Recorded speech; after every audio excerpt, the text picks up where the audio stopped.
The email arrived at 2:17 on a Tuesday afternoon. Not a phone call, not a text. An email as if what she had to say deserved the permanence of ink. I was sitting at my drafting table in the back office of the construction firm I'd managed for 26 years, reviewing permits for a strip mall renovation in Decatur. The fluorescent lights hummed above me. A fan pushed warm air across blueprints that smelled like toner and ambition. My name is Gerald Maddox. I'm 59 years old, and until that email arrived, I believed my marriage had a foundation. The subject line was blank. The body was 4 sentences long. I just inherited my aunt's entire estate. Millions, Gerald. The locks on the house are being changed tonight. Take what you can carry and don't come back. I read it twice. The second time slower. The way you reread a building code that doesn't make sense until you realize it was written to exclude you. My hands didn't shake. My jaw didn't drop. I set the phone face down on a stack of invoices and stared at the wall calendar where someone had circled Friday for a retirement lunch I'd been meaning to skip. Before we go further, please take a second to tell me in the comments which city or country you're watching from. It helps this channel grow, and it reminds me that even in the darkest moments, I'm not standing alone at this table. Also, some elements of this story have been altered for narrative and educational purposes. Any similarities to real people or locations are coincidental, but the message behind this story is meant to help you stay vigilant. True betrayal doesn't always come from enemies. Sometimes it's a family tradition. I didn't leave the office in a hurry. I finished reviewing the permit, signed off on 2 change orders, and told my foreman I'd be out the rest of the afternoon. He nodded the way men nod when they can see trouble in someone's posture but know better than to name it. I took the stairs instead of the elevator. 5 flights gave me time to think without an audience. In the parking garage, the concrete pillars cast long shadows across my truck. I sat behind the wheel for a full minute before turning the key. The engine caught on the first try, steady and reliable. 2 qualities I used to associate with my wife, Nadine. We'd been married 31 years. I built our house with my own crew back in '94, poured the foundation on a Saturday morning while she brought coffee in a thermos, and laughed at how seriously I took the leveling. That house wasn't just property. It was a promise I'd mixed into the cement with my bare hands. The drive home took 40 minutes through traffic that didn't care about my crisis. Billboards advertised things I didn't need. A school bus stopped in front of me, and children spilled onto a sidewalk, each one carrying a backpack bigger than their torso. Life was continuing at its regular pace, which made Nadine's email feel even more deliberate, like she'd timed it to land while the world wasn't watching. When I turned onto Birch Hollow Lane, I saw the locksmith's van before I saw anything else. White panel van, company logo on the side. A man in coveralls crouched by my front door with a drill. My front door, the one I'd hung myself. Solid oak with brass hardware I'd picked, because Nadine said she liked how the afternoon light caught the metal. I parked in the driveway and stepped out slowly. The locksmith looked up, then looked away, the universal gesture of a man who knows he's in someone else's argument. Nadine appeared in the doorway before I reached the porch. She was dressed as if she'd been expecting an audience. Pressed blouse, jewelry I didn't recognize, her hair swept back in a style she reserved for occasions where she wanted to feel important. She held a manila folder against her chest, the way a preacher holds a Bible. "You got my email," she said. Not a question. I did. "Then you know what's happening?" She lifted the folder slightly, presenting it like a verdict. "Aunt Lorraine's estate passed to me this morning. Everything. The houses, the accounts, all of it. I've already spoken to a lawyer." "Which lawyer?" I asked. She ignored the question. "There are papers inside on the kitchen table.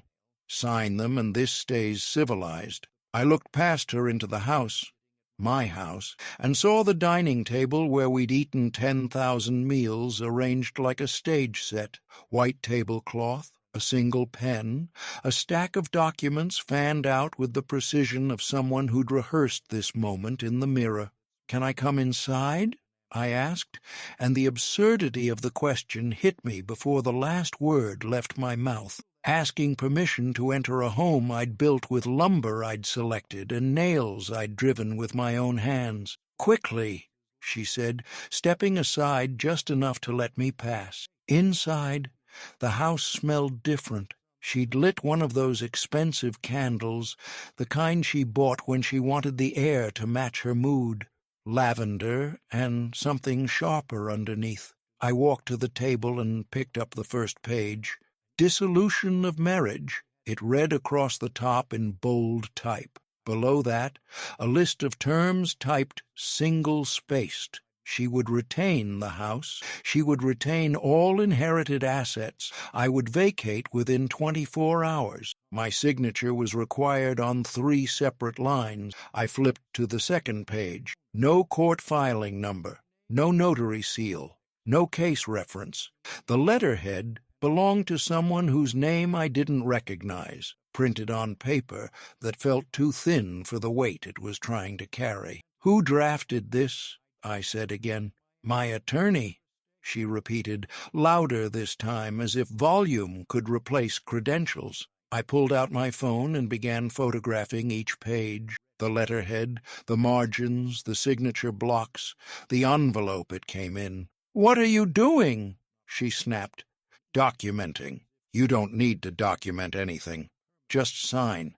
I set the phone down and looked at her, not with anger, not with defeat, with the kind of attention you give a blueprint that's been drawn incorrectly, searching for the flaw that will bring the whole structure down.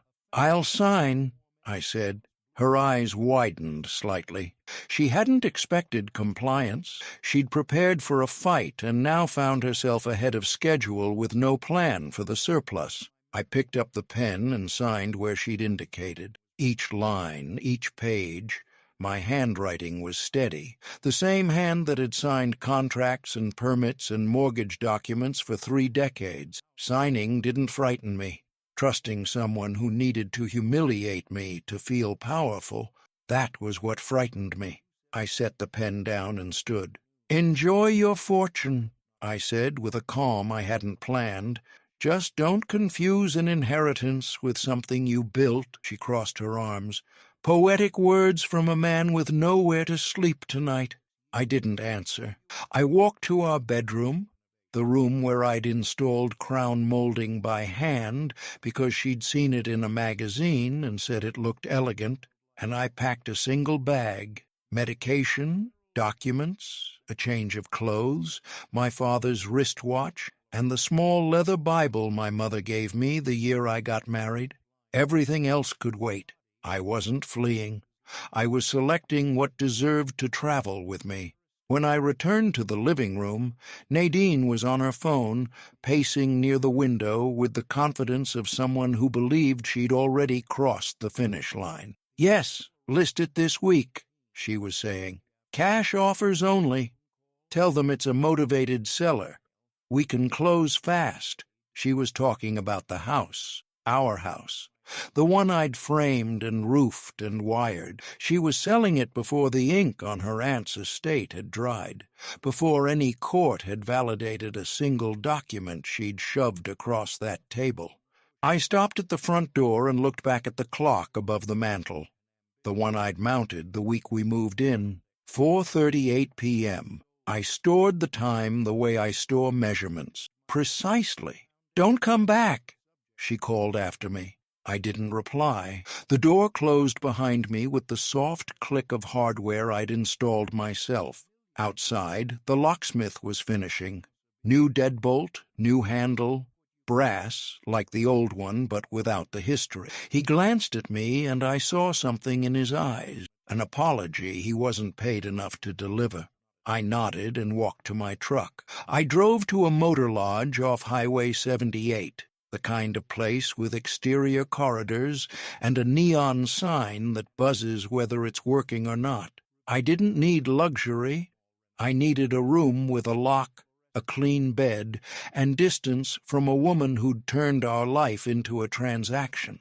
At the front desk, a woman with reading glasses and a crossword puzzle took my credit card without commentary. Room 214, second floor, end of the hall. I carried my bag up the metal stairs and let myself in. The room smelled like bleach and carpet shampoo. Honest smells, nothing trying to be something it wasn't. I sat on the edge of the bed and laid my phone on the nightstand. The screen was stacked with messages from Nadine, each one more commanding than the last. Confirm you're out.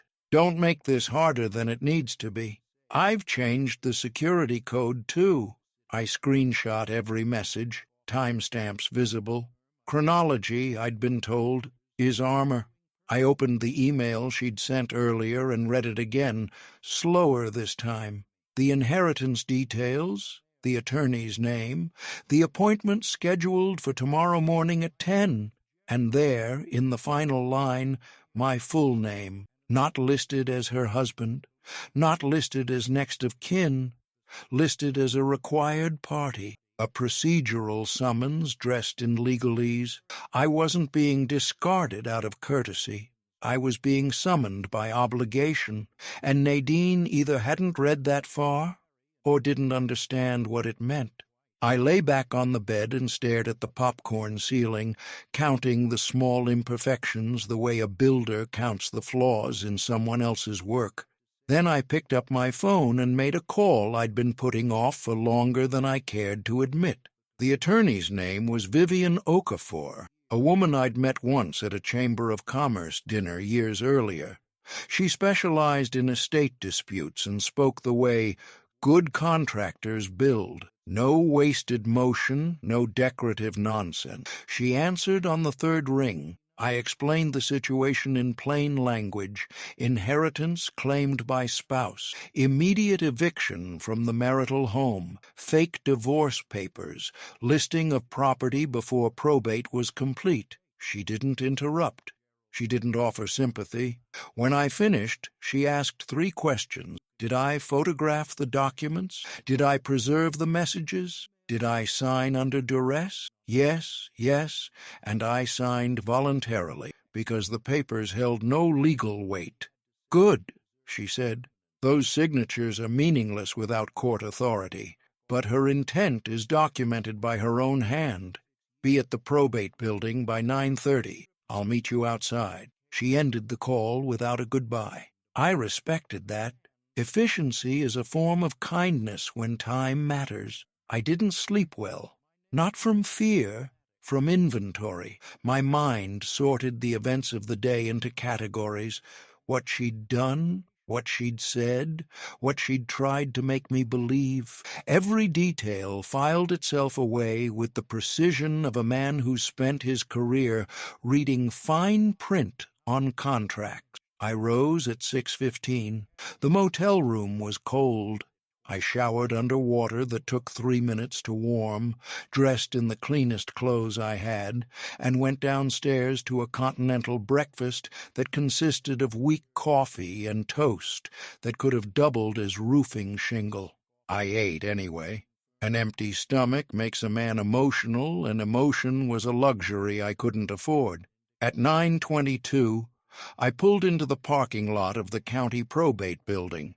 Vivian was already there, standing by the entrance with a briefcase that looked like it had been through more courtrooms than most judges. She wore a gray suit, no jewelry, hair pulled tight. She shook my hand once, firm, brief, purposeful. "You observe," she said. "You respond only when I indicate. If she provokes you, let the room absorb it."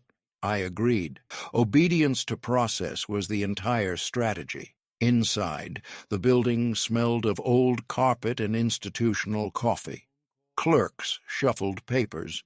A couple in their 70s sat on a bench, clutching a manila envelope like it contained the deed to their entire lives, which it probably did. The hum of whispered conversations created a background noise that sounded like a waiting room for private grief. We checked in at the desk and were directed to a conference room at the end of the hall. I noted the clock above the clerk's station, 9:41. Nadine arrived at 9:53. She walked in the way some people walk into restaurants where they've made a reservation they can't afford. Chest forward, chin elevated, smile preloaded. She wore a new outfit, tags likely still in the wastebasket at home. Beside her walked a woman I'd never met. Sharp eyes, tight posture, the kind of companion you bring when you want a witness to your triumph rather than your process. Nadine saw me and stopped. The smile didn't vanish, but it hardened around the edges. "You actually showed up," she said, loud enough that 3 heads turned in the waiting area. "I told you. This is already done." Vivian stood before I did. "Good morning," she said, her voice polite and absolutely immovable. "We're here for the scheduled review." Nadine pointed at me. "He's here to obstruct. That's all he knows how to do." Vivian didn't look at her. She addressed the clerk, presented our paperwork, and confirmed the appointment. The clerk nodded and gestured toward the conference room. We walked. Nadine followed, her heels striking the tile floor like punctuation at the end of sentences no one had asked to hear. Inside, a long table, hard chairs, no windows. A representative entered carrying a thick folder with edges worn soft from handling. He didn't smile, didn't frown. He sat and opened the folder the way a man opens a toolbox, without ceremony, expecting to work. "This is a procedural review," he began. "Not a negotiation, not a debate." Nadine uncrossed her arms just long enough to lean forward. "We understand. Let's get through this." He nodded and began reading. "Identification of the estate. Inventory of properties. 2 rental houses in Cobb County, 1 commercial lot near Marietta, bank accounts, a brokerage portfolio." As the numbers accumulated, Nadine's posture softened with satisfaction. She glanced at her companion, who returned a thin smile of shared anticipation. Then the representative turned a page, and the air in the room changed weight, not with sound, but with consequence. He read slowly, each word placed with the deliberateness of a man who understood that language, properly written, does not need to be loud. "No beneficiary shall use the estate or its anticipated proceeds to evict, displace, or humiliate a spouse from the shared marital home without lawful process and appropriate provision for that spouse's welfare." Nadine laughed, a short, brittle sound that bounced wrong off the walls. "That's not enforceable." "It is written in the instrument," the representative replied evenly. "And it is enforceable." Vivian made a note. I watched Nadine's companion shift in her chair, the smile gone now, replaced by the expression of someone recalculating the distance to the nearest exit. The representative continued. "During the initial administrative period," he explained, "no property could be sold, listed, or encumbered. No assets could be transferred or converted. And an additional party had been designated to observe and ensure compliance with the estate's conditions." He looked up from the page and said my name, Gerald Raymond Maddox. The sound of it, full, precise, spoken with the neutrality of official record, felt like the foundation of something I hadn't built yet settling into place. Nadine's jaw tightened. "That's a mistake," she said. "He has no role in this." "The designation is explicit," the representative said. "You're telling me he gets to interfere?" Her voice climbed a register. "He is designated to observe," the representative corrected. "Observation, not interference." Vivian spoke then, measured and unhurried. Observation will be sufficient. Nadine pushed back from the table. This is absurd. You're letting him sabotage my inheritance. No one here is being sabotaged, the representative said. We are following the written instructions of the deceased. Silence fell over the room, the heavy kind that fills spaces where someone has just been told the rules apply to them, too. I looked at the clock on the wall. 10:09. I stored the time the way I've always stored important measurements, precisely, without emotion. The meeting concluded with a list of procedural next steps, documentation to be issued, notices to be sent, a formal reminder that any attempt to sell or encumber estate property before authorization would be recorded and could result in the beneficiary's disqualification. Nadine stood before the representative, finished his last sentence. "This is a joke," she spat. "You'll be hearing from my attorney." "You are welcome to pursue any lawful remedy," he replied without looking up. She stormed out, heels sharp against the tile. Her companion followed a half-step behind, no longer smiling, no longer certain she wanted to be part of whatever this was becoming. The door closed behind them with a soft click that sounded like restraint. Outside, the Georgia sunlight hit the courthouse steps with the warmth of a season that doesn't care about human disagreement. I inhaled deeply and felt my lungs fill without obstruction for the first time in 24 hours. My phone rang before we reached the sidewalk. Unknown number. "Sir," a man's voice said, breathless and agitated, "I'm the listing agent. There's a situation. Your wife accepted a deposit last night on the Birch Hollow property. Cash buyer. He's here right now demanding a signed contract, and he's saying he's been misled." I stopped walking.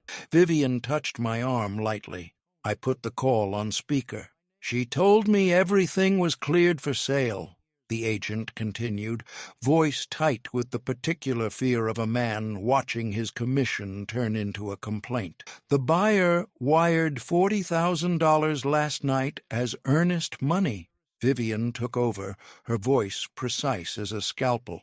"You will pause all activity immediately. There is no authority to sell at this stage. You will send us the listing agreement, all written communications with the seller, and proof of the deposit. Do not accept any further funds. This transaction is unauthorized." The agent's tone shifted, bluster draining into caution. I'll send everything today." The call ended. Nadine's phone rang at the same instant. She was still on the courthouse steps, 50 feet ahead of us, her companion hovering beside her like a woman who was beginning to understand that proximity to confidence is not the same as proximity to truth. Nadine answered, pacing. Her voice rose, anger curdling into something raw, less controlled. I didn't listen. I watched the clock in the window of the barber shop across the street. 10:26. My phone buzzed. Text from her number. "You did this." Then another. "Fix it now," I replied once. "All communication through counsel. Do not contact me directly." Her response was immediate. "You think you're clever? You'll regret this." I screenshot it and slipped the phone into my pocket. We walked back toward the car. Vivian spoke without turning her head. "We'll freeze the listing. We'll document the deposit. If she tries to pressure the buyer further, that becomes a separate legal problem entirely." "And the papers she had me sign at the house?" I asked. "Performance," Vivian said. "No filing, no seal, no court involvement. A scare tactic printed on discount stationery, but useful. It documents her intent to deceive." The car door closed. Traffic moved. A school bus rumbled past. Somewhere nearby, a lunch crowd was forming at a barbecue restaurant I used to take my crew to on Fridays. My phone buzzed again. A text from an unknown number, formatted to look official. "You are required to report immediately for questioning. Failure to comply may result in legal action. No badge number, no agency name, no case reference, just urgency without authority. Vivian glanced at the screen and shook her head. Bait, she said. Ignore it. Have you ever seen a family turn their back like this? Watched someone you trusted your whole life treat you like you were disposable the moment money entered the picture? I'd love to hear your thoughts in the comments. Back at the motel, I laid everything out across the small desk. The photographs of the fake divorce papers, the listing details the agent had begun forwarding, the receipt showing the buyer's deposit wired at 11:47 the previous evening, hours before the probate review had even taken place, the threatening text messages, screenshots with timestamps visible, arranged in chronological order.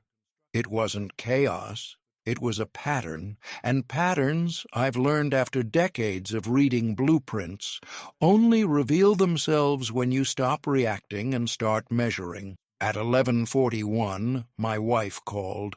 I let it ring. The voicemail arrived seconds later, her voice stripped of its earlier polish. "You're ruining everything," she said. "You always do." I saved it. I didn't feel triumph. I felt alignment, the quiet satisfaction of watching a crooked wall meet a plumb line. At 12:18, the buyer himself called. Vivian, who had come to the motel to work, put him on speaker.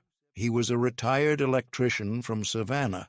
His voice shook with the restrained anger of a man who'd worked 40 years for his savings and believed he'd found a good deal. "She told me it was clear title," he said. "I wired the deposit because she said the seller, that's her, had full authority." "You weren't misled by me," I said, choosing my words with the same care I use when framing load-bearing walls. "You were misled by someone who doesn't yet have the legal right to sell. I'm working to make sure this doesn't cost you more than it already has." There was a long pause. Then, quieter, "She said you were trying to take this from her." "She changed the locks on a house I built with my own hands," I replied. "And yesterday she tried to sell something that hasn't been transferred yet. Those are facts. Everything else is noise." Vivian added, "Do not transfer additional funds. Preserve all communications. You will have documentation to pursue recovery of your deposit. That is your protection." The man exhaled, a long, ragged breath that carried the weight of trust broken by a stranger. "I don't want trouble," he said. "Neither do we," Vivian replied. "That's why we're slowing everything down." When the call ended, something loosened in my chest. Not relief, but clarity. Nadine had dragged a stranger into her scheme, a working man who'd saved his money and trusted a handshake. And strangers, once burned, don't stay quiet. They bring paperwork. At 12:52, Nadine called again. I didn't answer. She texted instead, "He's blaming me. They're all blaming me. Fix this." I took a screenshot and slid the phone across the desk to Vivian. "She's trying to transfer responsibility," Vivian said, making a note. "Expected behavior. What if she doesn't stop? Then we escalate, formally." She drafted a cease and desist letter that read like a door being bolted from the inside. No further contact with agents, no representation of authority over estate assets, no harassment of any party. She copied the brokerage, the listing agent, and the attorney whose name had appeared on the fake divorce papers, a name that now had to stand behind whatever fiction it had been hired to print. The reply from Nadine's attorney came 23 minutes later. 2 sentences, cautious and retreating. "We are reviewing the matter. Our client will refrain from further direct action pending review." That was the sound of distance being created between a lawyer and a liability. At 1:34, another message arrived from the unknown number. Same format as before. "Report immediately for questioning. This is your final notice." No seal, no signature, No jurisdiction. Vivian shook her head. Second attempt, same template. She's hoping you'll panic without me. We documented it. We did nothing else. And doing nothing, I was learning, is sometimes the most disciplined thing a man can do. I walked outside while Vivian made calls. The Georgia sun was high and heavy, pressing shadows flat against the pavement. A couple sat on a bench near the motel vending machines, sharing a bag of peanuts and saying nothing. The comfortable silence of people who've earned the right to be quiet together. I checked my watch. 1:52. Yesterday, at this hour, I'd been told to leave my home like I was a tenant who'd missed a payment. Today I was standing in a parking lot watching strangers share peanuts, and the world felt steady underneath me. When I returned, Vivian had printed a receipt confirmation. "The buyer's deposit," she said. "We've verified the amount and the date. It will be central to everything that follows." My phone buzzed. Voicemail from Nadine. Her voice had changed again. The command was gone. The mockery dissolved. What remained was velocity and fear. "They're talking about police involvement," she said, the words tumbling into each other. "I didn't know it would go this far. You need to help me." I saved the message and didn't respond. Help is not the same as rescue. Nadine had confused the two for 31 years. At 2:22, a message arrived from the woman who'd accompanied Nadine to probate. "She's coming apart," it read. "She asked me for money. She says you set her up." I typed a single sentence. "Keep your records. Don't delete anything." I hit send. Vivian raised an eyebrow. "Careful," she said. "I'm not recruiting," I replied. "I'm advising." The afternoon stretched. Calls slowed. The brokerage confirmed in writing that the listing had been pulled and the agent placed under internal review. The agent himself called to apologize, this time using legal language he'd clearly gotten from his own counsel. Vivian accepted the apology the way one accepts weather, without gratitude, without resentment. At 3:14, my phone lit up with a text from Nadine that landed cold in my stomach. "I know where you're staying."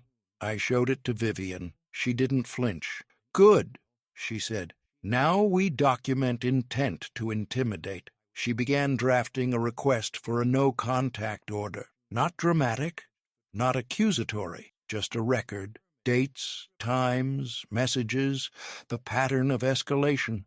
She wrote the way good foremen build, clean, exact, no wasted material. "We may not need to file this," she said, "but having it ready changes the temperature of every conversation from here forward."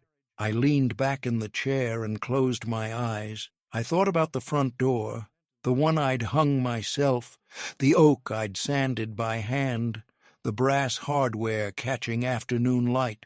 I thought about the locksmith crouching with his drill, installing new locks on a house built by the hands of the man being locked out. I opened my eyes, checked the clock. 3:31. My phone rang. Nadine's name. I answered. "What do you want, Gerald?" she said, her breath ragged. "I want you to stop," I said. "Direct everything to your attorney." "You think you're so steady," she snapped, her voice cracking at the edges. "You think you've already won." I didn't raise my voice. I never have. "This isn't about winning, Nadine. You tried to sell a house that isn't legally yours to sell. You took a deposit from a man who trusted your word. Those things have consequences." There was a pause, and then smaller, almost inaudible. "They're saying I committed fraud." "I didn't say that," I replied. "You did, by your actions." She started to cry. The sound was raw and unfamiliar, like hearing an engine seize after years of running hot without maintenance. I felt something flicker. Not sympathy exactly, but recognition. 31 years is a long time. You don't watch someone unravel without feeling the threads. "Please," she whispered, "help me fix this." "I am helping," I said. I'm stopping you from making it worse? I ended the call before guilt could cloud the line I'd drawn. Vivian nodded once. Approval without commentary. At 4:07, the buyer's attorney confirmed receipt of our formal notice.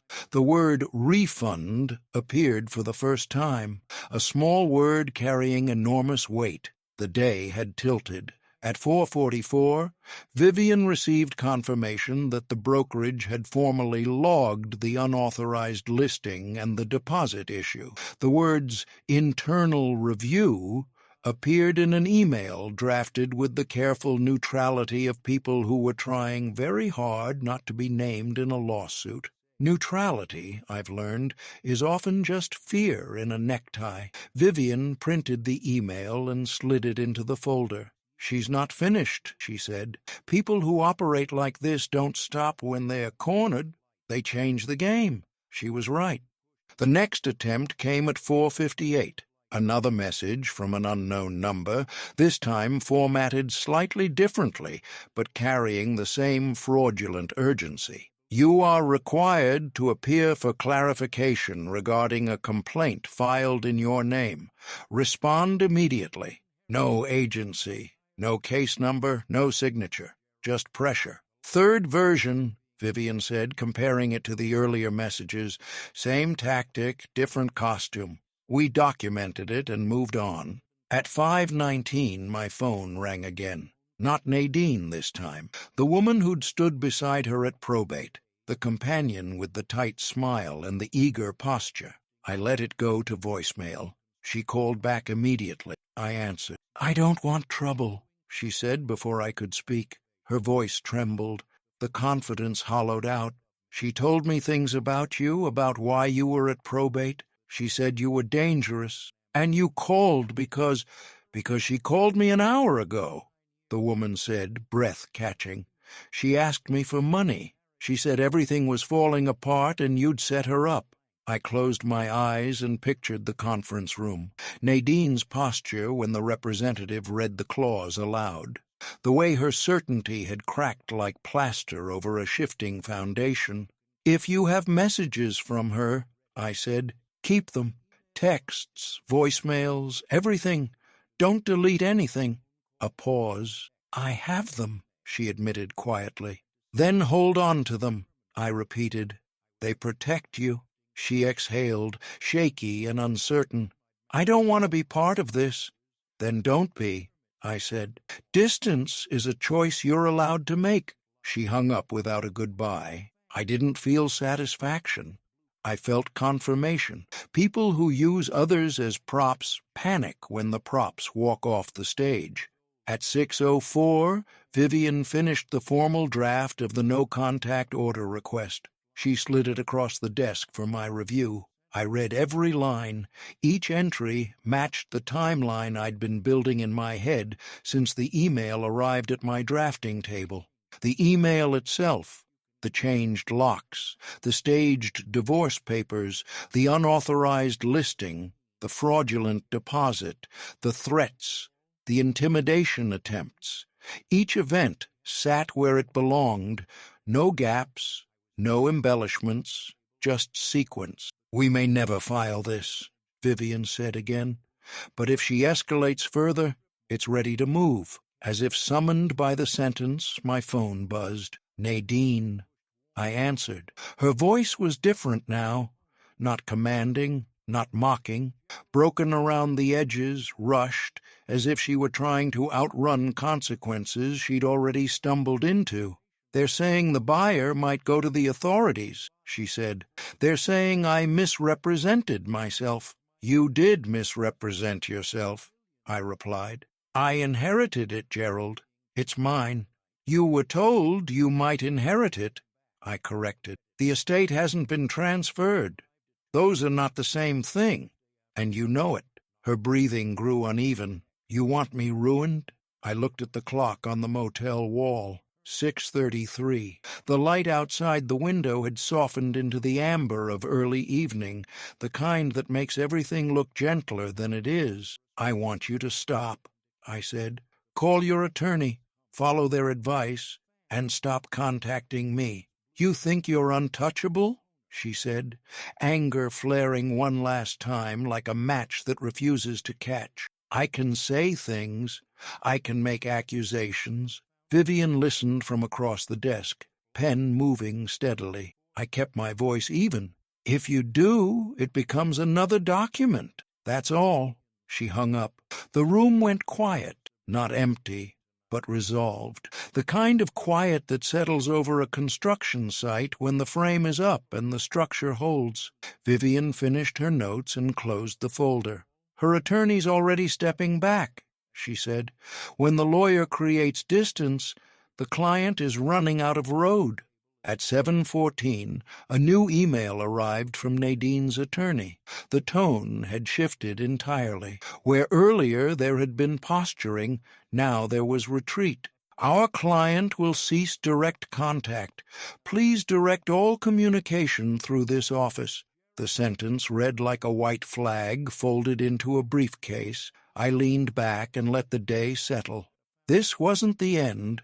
It was the turn. People who rely on intimidation rarely know what to do when intimidation stops working. They either retreat or they escalate badly, and badly is its own kind of evidence. At 7:29, my phone rang one final time, her name on the screen. I answered, not because I owed her anything, but because I wanted the last exchange of the day, to be honest. "I didn't think it would go like this," she said quietly. "I thought once I had the money, everything would just fall into place." "Money doesn't explain behavior, Nadine," I replied. "It reveals it." "I just wanted a fresh start," she whispered. "You started it yesterday," I said, "by changing the locks on a house I built for you." A long pause. I could hear traffic on her end. Cars, a distant horn, someone's voice calling a name I couldn't make out. "So that's it?" she asked. "That's it," I said. "Please don't call me again." I ended the call before sympathy could blur the line I'd drawn. Then I blocked the number. That evening, alone in the motel room with a view of the parking lot and the red buzz of the neon sign, I opened the folder one last time, every document in order, every screenshot dated, every event accounted for. The story of the last 36 hours told not in anger, but in sequence. I didn't need to add anything else. I checked the time. 9:08 p.m. The number didn't feel like a weapon anymore. It felt like a bookmark in a chapter that was closing. The next morning arrived without drama, the way mornings do when the shouting has finally exhausted itself. I woke before my alarm. No buzzing phone, no stacked messages, no threats dressed in urgency. Just the hum of the highway below and the tick of my father's wristwatch on the nightstand. I checked the time. 6:47 a.m. For the first time since the email at my desk, the number felt like a beginning rather than evidence. I showered, dressed, packed the folder with the same care I use when organizing project files before a final inspection. Not because I expected a confrontation, but because the work wasn't finished. There are endings that look like celebration, and there are endings that look like signed receipts. I was headed for the second kind. Vivian met me at mid-morning. "Her counsel confirmed compliance," she said, checking her phone as she walked. "No direct contact, no listings. The buyer's refund is in process." We drove without small talk. At a stoplight, a man crossed the street carrying a flat of marigolds, headed toward a garden he hadn't finished yet. A woman on the corner laughed into her phone. A boy carried a baseball glove under his arm, running late for practice. Ordinary scenes, the kind you forget to notice when your life has been reduced to reaction. At the house on Birch Hollow Lane, we were escorted inside to retrieve the remainder of my belongings. The door that had been relocked against me was opened by a sheriff's deputy who nodded once and stood in the hallway without expression. Inside, The house looked the same. The candle she'd lit 2 days ago had burned down to a ring of wax. The tablecloth was still on the dining table, but the papers were gone. The pen was gone. Props don't survive long once the audience leaves. I packed what remained. Books, a framed photograph of my parents on their 40th anniversary, the jacket I wore on cold mornings when I walked job sites at dawn, a set of drafting pencils my father gave me the year I got my contractor's license, wrapped in a leather case, so worn it felt like skin. Vivian stood by the window, phone in hand. "We'll formalize the separation," she said. "Proper filing, proper notice, everything by the book." "And Nadine? She'll be required to follow the same rules she tried to skip. Probate will proceed on its own timeline, not hers. Rules, they're unglamorous. They don't trend on social media, but they last longer than anything built on deception." As we left, a woman in the hallway, a neighbor I recognized from years of nodding across driveways, paused and looked at me, then looked away, embarrassed to have witnessed something private. I nodded at her anyway. Dignity doesn't need an audience. It needs practice. Later that afternoon, Vivian drove me past one of the rental properties tied to the estate, a small duplex in Cobb County that Aunt Lorraine had owned for decades. We weren't there to inspect or manage, just to confirm a detail about the tenants listed in the estate document. An elderly woman answered the door, her hands unsteady on the chain latch, her eyes wary with the particular fear of people who know they're at the mercy of someone else's decision. "They said we might have to leave," she whispered, "that it was being sold as an opportunity." I kept my voice low. "No one is being displaced today," I said, "and not for someone else's greed." Her shoulders sagged with relief. She didn't hug me. She didn't thank me extravagantly. She nodded, the quiet nod of a woman who'd been holding her breath and finally let it go. When I stepped back outside, I felt something settle that no inheritance can purchase. Responsibility, handled correctly, doesn't inflate a man. It steadies him. My phone rang once more that day. Nadine's attorney. Professional, brief, distant. Dates were confirmed. Boundaries set. The legal machinery engaged at its own deliberate pace. When the call ended, I looked at the screen and noticed my hand wasn't shaking. It hadn't been for a while. That evening, in a different motel room, with a view of pine trees and a gas station, I opened the folder one last time and reviewed the timeline I'd assembled with the precision of a final punch list on a building project. Email at the office, changed locks, staged divorce papers, unauthorized listing, deposit taken under false pretenses, threats, intimidation, consequences. Each item sat in its place, complete. My phone buzzed with a final message from her number, short, stripped of its earlier theatrics, sent without punctuation. "Good luck, Gerald." I read it once. Luck is what people wish for when they've confused entitlement with effort.